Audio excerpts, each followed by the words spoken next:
कभी तुमने ध्यान से अपने मन को देखा है? न केवल देखा बल्कि महसूस किया, उसकी गहराई तक उतरकर। हमारा मन एक अद्भुत जगह है, कभी शांत झील की तरह, कभी तूफान की तरह। और हम में से अधिकांश लोग इस मन को या तो भोग में खो देते हैं या दमन में दबा देते हैं। भोग और दमन, यह दो विपरीत ध्रुव हैं। भोग वह है जब मन हर अनुभव को पकड़ना चाहता है, हर इच्छा को पूरा करना चाहता है, हर सुख में डूबना चाहता है। हम आनंद की तलाश में हर क्षण दौड़ते हैं, अधिक और अधिक। लेकिन यह दौड़ असली शांति नहीं देती। जितना अधिक हम पाते हैं उतना ही मन और लालची बनता जाता है, और इसी लालच में हम अपने भीतर की सच्ची ऊर्जा खो देते हैं। दमन, इसके विपरीत, वह है जब हम कहते हैं ये ठीक नहीं है, इसे मत देखो, इसे महसूस मत करो। हम अपने भीतर उठती हर भावना, हर इच्छा, हर क्रोध को रोकने की कोशिश करते हैं। हम सोचते हैं कि दबाना ही शांति है, लेकिन जो दबाया जाता है वह नष्ट नहीं होता। वह भीतर एक दबाव बन जाता है, एक ऊर्जा जो घुटती रहती है। धीरे धीरे वह दबाव हमारे व्यवहार, हमारे निर्णय, हमारे शब्दों में झलकने लगता है। यही दमन का परिणाम है। भीतर अंधेरा, बाहर संघर्ष। दबाते हो वही तुम्हें बांधता है, जो तुम देखते हो वही मुक्त हो जाता है। ये सच है। हमारे भीतर जो उठता है उसे न दबाओ, न उसे पकड़ो, केवल देखो। देखना कोई सरल क्रिया नहीं है, ये ध्यान की शुरुआत है। जब तुम किसी भावना को बिना निर्णय के देखते हो, चाहे वह क्रोध हो, भय हो, लालसा हो या ईर्ष्या, तो तुम उसे पहचानते हो, और पहचानते ही वह अपने आप शांत होने लगती है। हमारा जीवन इस दोलन में फंसा है, भोग और दमन के बीच। हम या तो सुख के पीछे भागते हैं या दुहक और पीड़ा को दबाने में लगे रहते हैं। लेकिन दोनों ही राहें हमें स्वतंत्रता नहीं, केवल बंधन देती है। भोग में मन खो जाता है, दमन में मन बंध जाता है। सच्चा मार्ग दोनों के बीच का मार्ग है, सजगता का मार्ग, साक्षी भाव का मार्ग। साक्षी भाव का अर्थ है देखना, बिना पकड़ने, बिना छोड़ने, बिना निर्णय के। जब तुम साक्षी बन जाते हो तो मन की ऊर्जा बदलने लगती है। जो ऊर्जा पहले भोग में बिखरी थी या दमन में दबा थी, वह अब रूपांतरित होकर ध्यान, समर्पण और अंततः करुणा में प्रवाहित होने लगती है। संयम यहां रिप्रेशन नहीं है। संयम का अर्थ है अवेयरनेस, सजगता। तुम महसूस करते हो कि भीतर जो कुछ भी घट रहा है वह तुम्हारा हिस्सा है, लेकिन तुम वही नहीं हो। तुम क्रोध नहीं हो, तुम भय नहीं हो, तुम लालसा नहीं हो। तुम केवल देखने वाला साक्षी हो। और जब सजगता गहरी होती है तब समर्पण आता है। समर्पण का अर्थ यह नहीं कि तुम निष्क्रिय हो गए, यह अर्थ है अब तुम जीवन के साथ बह रहे हो। अब जो घट रहा है वो तुम्हारे विरुद्ध नहीं घट रहा। तुम उसे रोकने की कोशिश नहीं करते और न ही उसे पकड़ते हो, तुम बस उसके साक्षी हो। ध्यान इस समय किसी अभ्यास का नाम नहीं रह जाता, यह तुम्हारा स्वभाव बन जाता है। चलना ध्यान है, बोलना ध्यान है, मौन रहना ध्यान है, क्योंकि अब भीतर कोई द्वंद्व नहीं बचा। मन शांत है, सजग है और ऊर्जा मुक्त है। समाधि इसी प्रक्रिया का परिणाम है। जब तुम्हारा मैं गल जाता है तब तुम पूर्ण रूप से एकत्व में उतर जाते हो। अब न कोई मैं है, न कोई अनुभव करने वाला। जो घट रहा है वह स्वयं जीवन कर रहा है। तुम केवल माध्यम हो, खुला, निर्मल, शून्य। इस स्थिति में दमन असंभव है। जो सजग है वो कुछ दबा ही नहीं सकता। जो भोग में डूबा है वह आनंद में खो जाता है। लेकिन सजग और साक्षी व्यक्ति भोग और दमन दोनों से परे है। वह सिर्फ देखता है, स्वीकारता है और बहता है। करुणा इस सजगता और समाधि का स्वाभाविक फल है। जब भीतर शांति और सजगता स्थिर हो जाती है तो बाहर की दुनिया पर प्रतिक्रिया स्वतः प्रेम और करुणा से होती है। दूसरे का दुख उसका दुख नहीं बनता, न सुख उसका आनंद। वह जानता है कि सब चेतना का प्रतिबिंब है, सब एक ही धारा का हिस्सा है। करुणा कर्म में उतर जाती है। अब व्यक्ति किसी से कुछ पाने या बदलने की कोशिश नहीं करता। उसके कर्म सहज प्रवाह से होते हैं। जो भीतर से उठता है वही बाहर बहता है, और इसी प्रवाह में कृतज्ञता जन्म लेती है। कृतज्ञता का अर्थ है अब जीवन से कुछ मांगना नहीं, बस स्वीकार करना। सब अनुभव, सुख और दुख सभी तुम्हारे शिक्षक बन जाते हैं। तुम जान जाते हो कि सब कुछ पूर्ण है और यही पूर्णता की अनुभूति है। जब कृतज्ञता स्थिर हो जाती है तब एकत्व घटित होता है। अब भीतर बाहर का भेद मिट जाता है। जो भीतर है वही बाहर है, जो बाहर है वही भीतर है। अतीत और भविष्य दोनों विलीन हो जाते हैं और केवल अभी रह जाता है। अब कोई केंद्र नहीं है, क्योंकि सब केंद्र है। हर श्वास, हर धड़कन, हर अनुभव उसी परम चेतना की झलक है। समाधि का यह अनुभव केवल मौन नहीं देता, बल्कि जीवन की दृष्टि बदल देता है। तुम बाहर की परिस्थितियों को नहीं बदलते, बल्कि अपने देखने के ढंग को बदलते हो। और जब दृष्टि बदल जाती है तो वही जीवन जो पहले भारी था अब एक पवित्र उत्सव बन जाता है। भोग और दमन की दुविधा से निकलकर सजगता में उतरना ही सच्चा ध्यान है।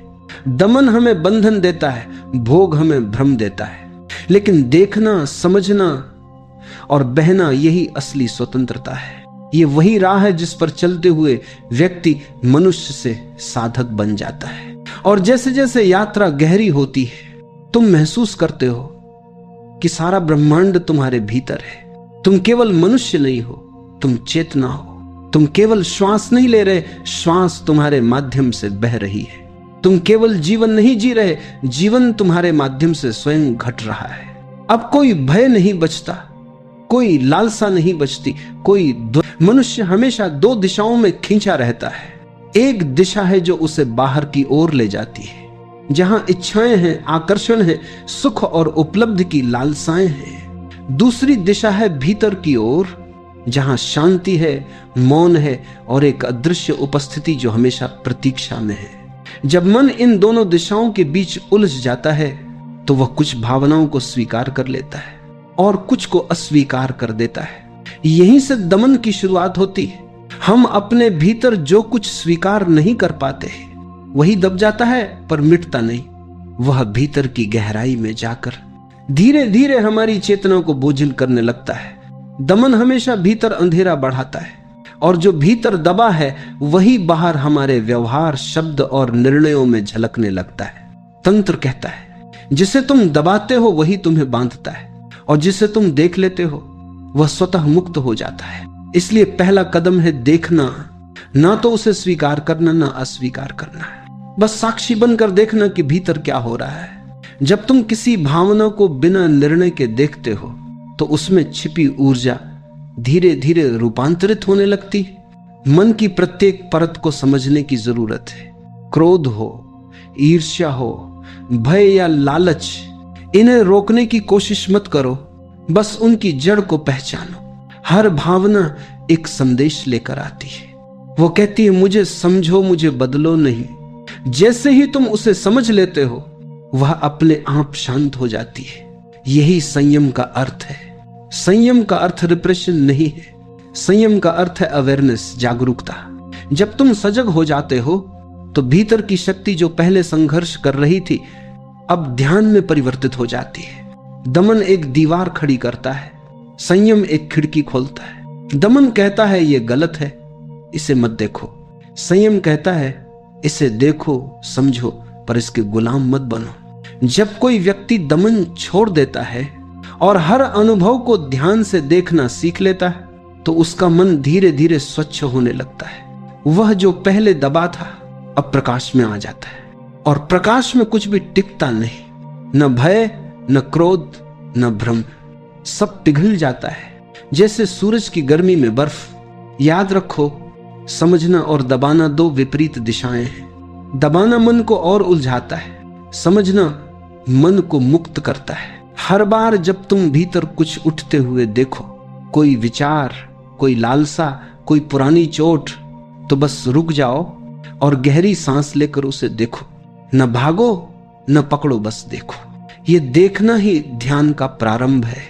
धीरे धीरे तुम्हें महसूस होगा कि जो बातें पहले तुम्हें परेशान करती थी अब वही बातें तुम्हारे गुरु बन गई हैं। हर भावना तुम्हें एक दर्पण देती है कि तुम अपने भीतर क्या छिपा रहे थे, और जब भीतर कुछ भी छिपा नहीं रह जाता तो चेतना एकदम हल्की हो जाती है। तब कोई प्रयास नहीं रहता, तब ध्यान अपने आप घटने लगता है। इस हल्केपन में एक नया जीवन जन्म लेता है, जहां मन शांत है पर जागरूक है, जहां ऊर्जा संयमित है पर प्रवाहित है, और जहां तुम भीतर से मुस्कुराने लगते हो बिना किसी कारण के। देखना एक बहुत सूक्ष्म क्रिया है। हम में से अधिकांश लोग देखते नहीं, हम प्रतिक्रिया देते। कोई बात सुनते ही मन टिप्पणी करने लगता है, कोई भावना उठते ही हम उसे नाम दे देते। ये अच्छा है, ये बुरा है। परंतु जब तुम केवल देखते हो बिना किसी निर्णय के, बिना किसी टिप्पणी के, तो कुछ अद्भुत घटता है। तुम्हारा मन शांत हो जाता है और जो कुछ भीतर था वह अपने वास्तविक रूप में प्रकट होने लगता है। देखना एक प्रकार का दर्पण है। जब तुम भीतर की किसी तरंग को साक्षी भाव से देखते हो तो तुम उसके गुलाम नहीं रहते। तुम्हारे और उस अनुभव के बीच थोड़ी दूरी बन जाती है। यही दूरी ध्यान की शुरुआत है। साधारण व्यक्ति हर अनुभव में खो जाता है। क्रोध आया तो वह क्रोध बन गया, भय आया तो वह भय बन गया, वासना आई तो वह उसी में डूब गया। पर जो व्यक्ति सजग है वह जानता है कि यह सब मुझ में घट रहा है, पर मैं ये नहीं हूं। यह मैं नहीं हूं कि अनुभूति सबसे गहरी मुक्ति है। क्योंकि जब तुम किसी चीज से अपनी पहचान तोड़ देते हो तो वह चीज तुम्हारे ऊपर अधिकार खो देती है। धीरे धीरे मन की परतें खुलने लगती हैं। हर परत के पीछे कोई पुराना अनुभव, कोई दबा हुआ भाव, कोई अधूरा सपना छिपा होता है। सजगता की रोशनी में ये सब सतह पर आने लगते हैं। कभी कभी दर्द होता है, कभी आंसू भी आ जाते हैं, पर ये आंसू शुद्धि के आंसू हैं। वे तुम्हारे भीतर की सफाई कर रहे हैं। जो कुछ भीतर दबा था वह अब बाहर निकलने लगता है। ये एक लंबी प्रक्रिया है और इसमें धैर्य की जरूरत है, क्योंकि हम वर्षों से अपने भीतर दीवारें खड़ी कर चुके हैं। अब जब वे गिरने लगती हैं तो मन घबरा जाता है। वो कहता है ये सब ठीक नहीं लग रहा, पर यही ठीक है। जो टूट रहा है वह असत्य है, जो बचता है वह तुम्हारा असली स्वरूप है। रूपांतरण का अर्थ है जो तुम नहीं हो उसे छोड़ देना, जो तुम वास्तव में हो उसे पहचान लेना। जब तुम किसी भावना को बिना दबाए देखते हो तो उसकी ऊर्जा बदल जाती है। क्रोध की ऊर्जा करुणा में बदल सकती है, भय की ऊर्जा विश्वास में, असंतोष की ऊर्जा सृजन में। यह कोई चमत्कार नहीं, यह चेतना की स्वाभाविक क्रिया है।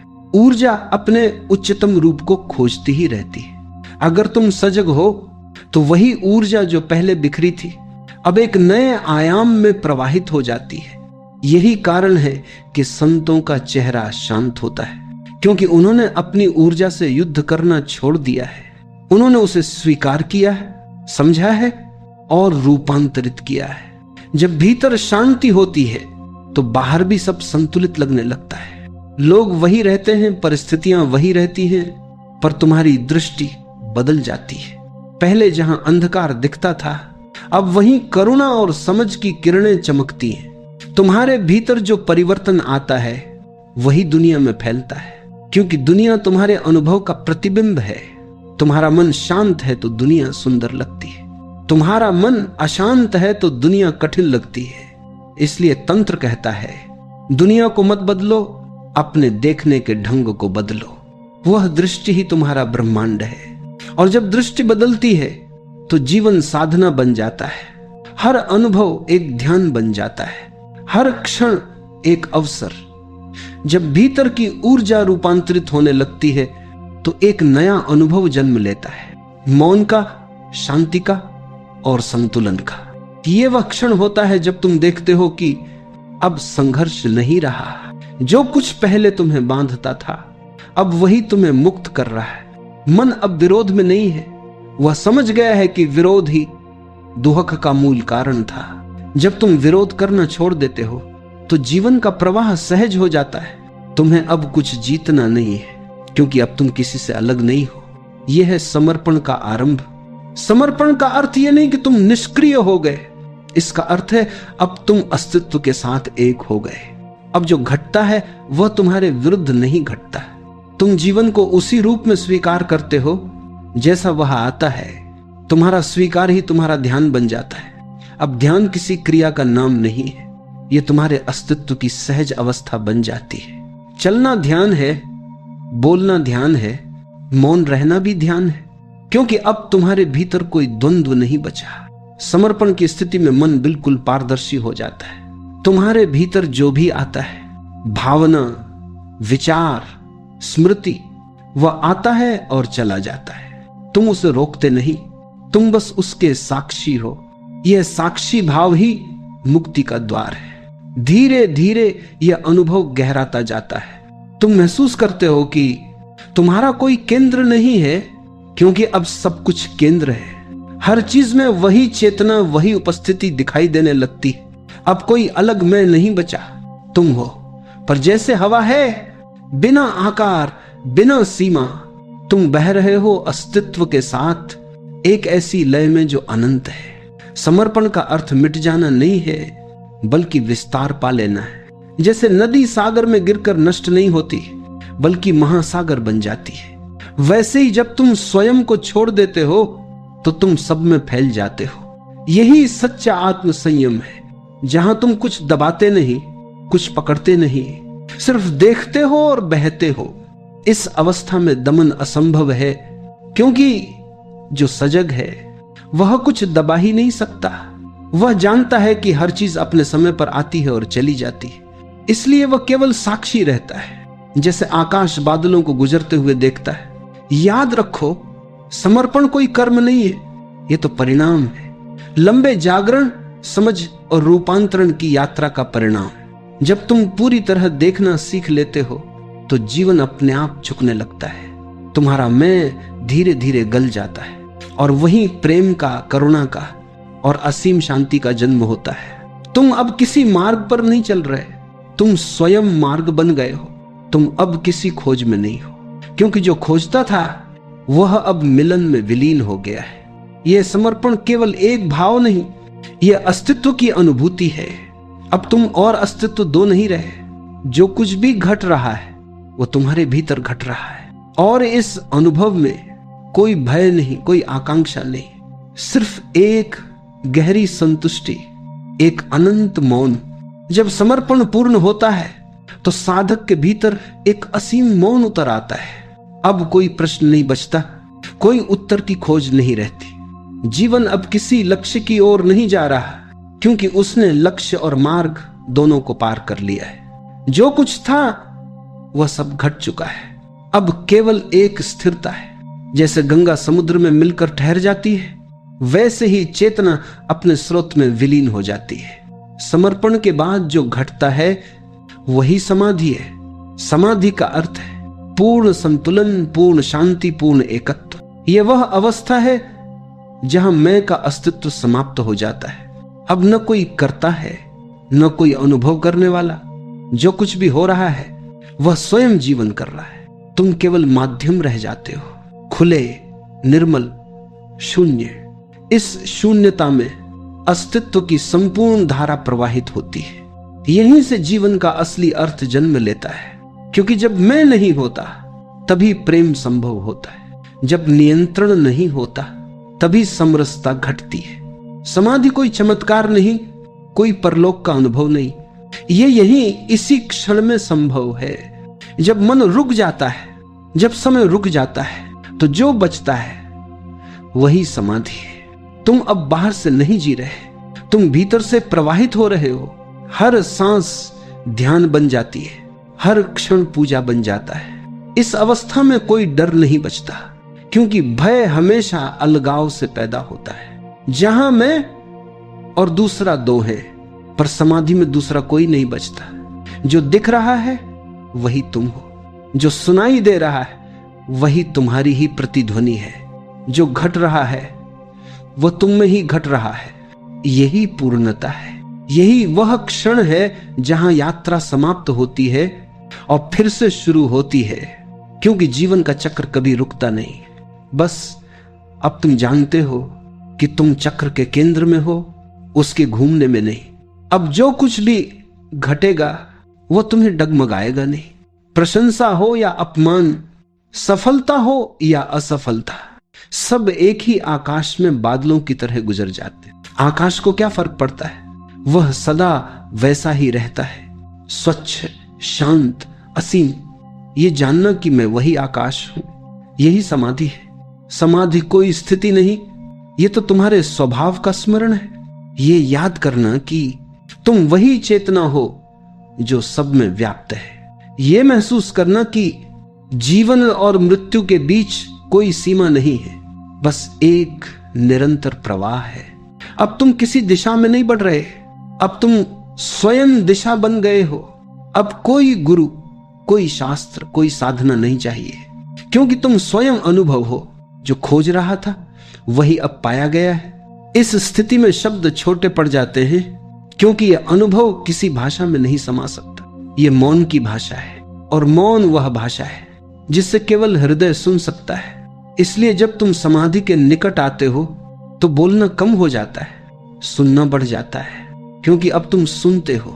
अस्तित्व क्या कहना चाहता है? अस्तित्व हर क्षण बोल रहा है, हवा में, पत्तों में, लहरों में, मौन में। जो सुनना जानता है वह समझता है कि जीवन कभी मौन नहीं होता, वह निरंतर संगीत है, एक अनसुनी धुन जो हर क्षण में धड़कती रहती है। समाधि उसी संगीत का अनुभव है। वह कोई अंत नहीं, वह एक अनंत आरंभ है। जब साधक समाधि में स्थिर हो जाता है तो उसके भीतर एक गहरी शांति फैल जाती है, जैसे किसी झील का पानी पूर्णतः स्थिर हो गया हो। अब उसमें आकाश का प्रतिबिंब साफ दिखाई देता है। ऐसे ही उस व्यक्ति के भीतर अब अस्तित्व का संपूर्ण आकाश प्रतिबिंबित होने लगता है। समाधि केवल मौन नहीं देती, वह एक नई दृष्टि देती है। अब जो कुछ भी दिखता है वह उसी चेतना का अंश दिखाई देता है। पेड़, पशु, मनुष्य, पत्थर, सब में एक ही जीवन की धारा बहती दिखाई देती है। यह अनुभव ही करुणा का जन्म है। करुणा का अर्थ दया नहीं है। दया में ऊपर नीचे का भाव होता है कि कोई बड़ा है और दूसरा छोटा, पर करुणा में कोई ऊंच नीच नहीं। यह तो बस एक सहज भाव है, जैसे फूल अपनी सुगंध बांट देता है बिना यह सोचे कि कौन योग्य है और कौन नहीं। समाधि के बाद व्यक्ति अब किसी से अलग नहीं रहता, वह सब में स्वयं को देखता है। किसी का दर्द अब उसका अपना दर्द लगता है, किसी की मुस्कान उसकी अपनी मुस्कान। वो जानता है कि जो चेतना उसके भीतर है वही चेतना सब में है। यहीं से जीवन में सच्ची करुणा प्रकट होती है। अब सहायता कोई कर्तव्य नहीं, बल्कि एक सहज अभिव्यक्ति बन जाती है। वह व्यक्ति दूसरों को बदलने की कोशिश नहीं करता, क्योंकि वह जानता है कि हर आत्मा अपनी यात्रा पर है। वह केवल प्रकाश बनकर जीता है, जिससे दूसरों का मार्ग अपने आप उज्जवल हो जाता है। करुणा की जड़ शांति में है। जो भीतर से बेचैन है वह करुणा में नहीं हो सकता। करुणा तभी आती है जब भीतर पूर्ण स्थिरता हो, जब मैं का कोई आग्रह न बचा हो, क्योंकि जब न मिटता है तो वही ऊर्जा प्रेम में बदल जाती है। यह प्रेम किसी व्यक्ति के लिए नहीं होता, यह तो अस्तित्व के लिए होता है। यह हर दिशा में बहता है, बिना किसी कारण, बिना किसी गंतव्य के। यह वैसा ही प्रेम है जैसा सूर्य देता है। वह नहीं पूछता कौन योग्य है कौन नहीं, वह बस चमकता है। करुणा कोई भावना नहीं, यह तो एक अस्तित्व की स्थिति है। यह तब आती है जब तुम पूर्ण रूप से मौन में डूबे हो, और उसी मौन से तुम्हारी प्रत्येक क्रिया जन्म लेती है। अब जो भी तुम करते हो, बोलते हो, देखते हो, चलते हो, सब में वही करुणा झलकती है। ऐसे व्यक्ति की उपस्थिति ही चिकित्सा बन जाती है। वह कुछ नहीं करता, पर उसकी मौजूदगी दूसरों को शांति देती है। उसका मौन वाणी बन जाता है, उसका हृदय प्रार्थना बन जाता है। यही कारण है कि बड़े बड़े गुरु कुछ सिखाते नहीं, वे बस जीते हैं, और उनका जीवन ही शिक्षा बन जाता है, उनका मौन ही संदेश। वे कुछ कहते नहीं, पर हर शब्द उनके भीतर की करुणा से भीगा होता है। करुणा वह सुगंध है जो समाधि के फूल से निकलती है। बिना समाधि के करुणा संभव नहीं, क्योंकि तब वह केवल भावना बन जाती है। भावना अस्थिर होती है, पर करुणा चिरस्थायी है। वह किसी परिस्थिति पर निर्भर नहीं करती। जो व्यक्ति करुणामय हो जाता है वह जीवन के सबसे ऊंचे शिखर पर पहुंच जाता है। अब उसकी साधना समाप्त नहीं होती, बल्कि वह हर जीव की साधना का कारण बन जाता है। उसकी शांति अब व्यक्तिगत नहीं, सार्वभौमिक हो जाती है। और यही अंतिम उद्देश्य है कि जो मौन हमने भीतर पाया वह दूसरों के जीवन में प्रकाश बनकर बहे। यही समाधि का फूल है और करुणा उसकी सुगंध। जब करुणा हृदय में स्थिर हो जाती है तो वह केवल भावना बनकर नहीं रह जाती, वह कर्म बन जाती है। अब व्यक्ति के हर कार्य में प्रेम की झलक होती है। उसके हाथ अब हिंसा नहीं जानते, उसकी आंखें अब दोष नहीं खोजती, उसके शब्द अब चुभते नहीं बल्कि मरहम बन जाते। करुणा जब कर्म में उतरती है तो जीवन साधना का मैदान बन जाता है। अब ध्यान किसी गुफा या मंदिर की सीमा में नहीं रहता, वह हर क्रिया में बिखर जाता है। खाना बनाना, चलना, बोलना, मुस्कुराना सब ध्यान के रूप बन जाते हैं। यही असली तप है कि तुम जो भी करो वह पूरी जागरूकता से करो। तुम्हारा हर कर्म साक्षी भाव से जन्म ले, फिर कोई छोटा या बड़ा कर्म नहीं रहता। झाड़ू लगाना भी ध्यान है, राज्य चलाना भी ध्यान है। जो व्यक्ति करुणा में जीता है वह अब कर्म से बंधता नहीं, क्योंकि उसके कर्म किसी इच्छा से नहीं उपजते। वह कुछ पाने के लिए नहीं करता बल्कि इसलिए करता है क्योंकि वही सहजता है। जैसे पेड़ फल देते हैं वैसे ही वह व्यक्ति कर्म करता है। कर्म का अर्थ अब प्रयत्न नहीं रहता, वह अब सहज प्रवाह है। जो भीतर से उठे वही बाहर बहे।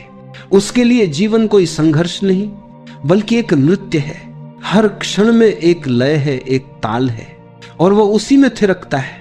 इस अवस्था में कर्म और ध्यान एक हो जाते हैं।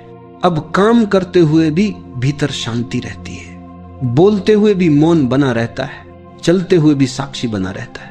यह स्थिति दुर्लभ है क्योंकि यहां व्यक्ति संसार में रहकर भी संसार से पार हो जाता है। जो करुणा से कर्म करता है उसके कर्म कभी अहंकार से नहीं आते। वह न तो मैंने किया कहता है, न मेरा है मानता है। वह जानता है कर्म होता है, मैं केवल माध्यम हूं। यही कर्मयोग का असली अर्थ है। कर्म करते हुए भी अकर्ता बने रहना यह कोई सिद्धांत नहीं बल्कि अनुभव की बात है। जब भीतर प्रेम और मौन स्थिर हो जाए तो कर्म अपने आप पवित्र बन जाता है। फिर चाहे तुम किसी बच्चे को सिखा रहे हो या किसी बूढ़े को संभाल रहे हो, हर कार्य पूजा बन जाता है। अब मंदिर बाहर नहीं, तुम्हारा जीवन ही मंदिर है। हर कर्म आरती है, हर श्वास जप है। करुणा से जन्मा कर्म कभी थकान नहीं लाता, वह आनंद देता है क्योंकि उसमें स्वार्थ नहीं होता। जहां स्वार्थ है वहीं थकान है, जहां प्रेम है वहीं ऊर्जा अनंत है। इस अवस्था में व्यक्ति के पास समय कम नहीं पड़ता क्योंकि वह समय से परे जीता है। उसका हर क्षण शाश्वत है। वह जो कुछ भी करता है उसमें ब्रह्मांड की ऊर्जा प्रवाहित होती है। यही कारण है कि ऐसे व्यक्ति का छोटा सा कार्य भी दूसरों पर गहरा प्रभाव डालता है। वह कुछ करता नहीं फिर भी उसके कर्म संसार बदल देते हैं, क्योंकि उसके कर्म व्यक्तिगत नहीं, सार्वभौमिक होते हैं। वह अपनी इच्छा से नहीं, अस्तित्व की इच्छा से चलता है। ऐसे ही लोग इतिहास नहीं, चेतना का इतिहास रचते हैं। वे नाम छोड़ जाते हैं नहीं, वे तरंगे छोड़ जाते हैं जो आने वाली पीढ़ियों के मन को स्पर्श करती है। करुणा से कर्म तक की यात्रा में साधक पूर्णता को छू लेता है। अब वह जान चुका है ध्यान केवल मौन में नहीं, कर्म में भी संभव है। अब उसे ध्यान बैठकर नहीं करना बल्कि जीकर करना है। वह हर क्षण में, हर कार्य में उसी जागरूकता को रखता है। और यही जीवन का परम संदेश है कि जब करुणा कर्म बन जाए तो जीवन ही ध्यान बन जाता है। जब करुणा कर्म में बदल जाती है और कर्म सहज हो जाता है, तब व्यक्ति के भीतर एक नई सुगंध जन्म लेती है, कृतज्ञता। अब उसे लगता है कि जीवन ने जो कुछ दिया है वह पर्याप्त है। अब कोई शिकायत नहीं रहती, क्योंकि अब उसे दिखाई देता है कि हर घटना, हर व्यक्ति, हर परिस्थिति उसकी अपनी जागरूकता का हिस्सा थी। कृतज्ञता तब आती है जब समझ पूर्ण हो जाती है, जब तुम देख पाते हो कि हर सुख और हर दुख तुम्हें किसी न किसी सीख के रूप में दिया गया। कभी किसी ने तुम्हें प्रेम सिखाया, कभी किसी ने सहनशीलता, कभी जीवन ने तुम्हें मौन सिखाया, कभी त्याग। और जब यह समझ स्थिर हो जाती है तो हृदय अपने आप धन्यवाद बन जाता है। अब साधक किसी विशेष ईश्वर को धन्यवाद नहीं देता, वह अस्तित्व को धन्यवाद देता है, वह जीवन को धन्यवाद देता है, वह हवा, जल, मिट्टी, प्रकाश, हर तत्व को प्रणाम करता है, क्योंकि अब वह जानता है कि वह इन सब से अलग नहीं है। कृतज्ञता एक ऐसी स्थिति है जहां मांगने की जगह मानने का भाव आता है। अब व्यक्ति जीवन से कुछ चाहता नहीं, बल्कि जीवन को वैसे ही स्वीकार करता है जैसा वह है। यह स्वीकार ही शांति का द्वार है। जिसने जीवन को हां कहना सीख लिया, वह अब द्वंद्व में नहीं रहता। न तो उसे भविष्य का डर है, न अतीत का पछतावा। वह हर क्षण को अस्तित्व का उपहार मानकर जीता है। कृतज्ञता कोई सोच नहीं है, यह एक अनुभूति है। यह तब आती है जब भीतर का प्रतिरोध टूट जाता है, जब तुम जीवन से लड़ना छोड़ देते हो और उसकी धारा में बहना शुरू कर देते हो। फिर हर स्थिति तुम्हें पूर्ण लगती है, क्योंकि अब तुम जानते हो कि कुछ भी तुम्हारे विरुद्ध नहीं है। अस्तित्व तुम्हारे साथ है, हर क्षण तुम्हारे पक्ष में काम कर रहा है। बस दृष्टि बदलने की जरूरत थी, और जब यह दृष्टि बदल जाती है तो वही जीवन जो पहले भारी लगता था अब उपहार बन जाता है। कृतज्ञ व्यक्ति कभी दुखी नहीं हो सकता, क्योंकि उसे पता है कि यहां तक जो कुछ भी हुआ वह उसे जागरण की ओर करीब लाया। यहां तक कि पीड़ा भी शिक्षक बन गई। वह जानता है कि दुख ने उसे गहराई दी और प्रेम ने उसे दिशा। अब उसके पास कोई शिकायत नहीं, सिर्फ स्वीकार है। अब जीवन उसके लिए संघर्ष नहीं, बल्कि एक पवित्र अवसर है अपने भीतर की रोशनी को प्रकट करने का। कृतज्ञता वह अंतिम भेंट है जो साधक जीवन को देता है। वह कहता है, मैंने सब अनुभव कर लिया, अब मैं जानता हूं कि सब कुछ पूर्ण है। और उस क्षण जीवन स्वयं मुस्कुराता है। जो व्यक्ति कृतज्ञ होता है उसका चेहरा किसी दीपक की तरह चमकता है। उसकी वाणी में मधुरता होती है, उसके कदमों में शांति। वह दूसरों को कुछ देता नहीं, फिर भी उसके पास से गुजरना एक आशीर्वाद बन जाता है। कृतज्ञता प्रेम की अंतिम परिणति है। जहां प्रेम पूर्ण होता है वहां धन्यवाद अपने आप फूटता है। वह धन्यवाद शब्दों से नहीं बल्कि मौन से प्रकट होता है, और यह मौन ही सबसे सच्ची प्रार्थना है। अब साधक को कुछ सिद्ध करने की आवश्यकता नहीं, कुछ पाने की इच्छा नहीं, वह बस है, और वही होना परम प्राप्ति है। बहुत सुंदर। अब हम आपकी इस ध्यान यात्रा के अंतिम और सर्वोच्च चरण में प्रवेश कर रहे हैं। भाग 8, कृतज्ञता से एकत्व तक। यह वह बिंदु है जहां साधक और अस्तित्व के बीच अब कोई भेद नहीं रह जाता।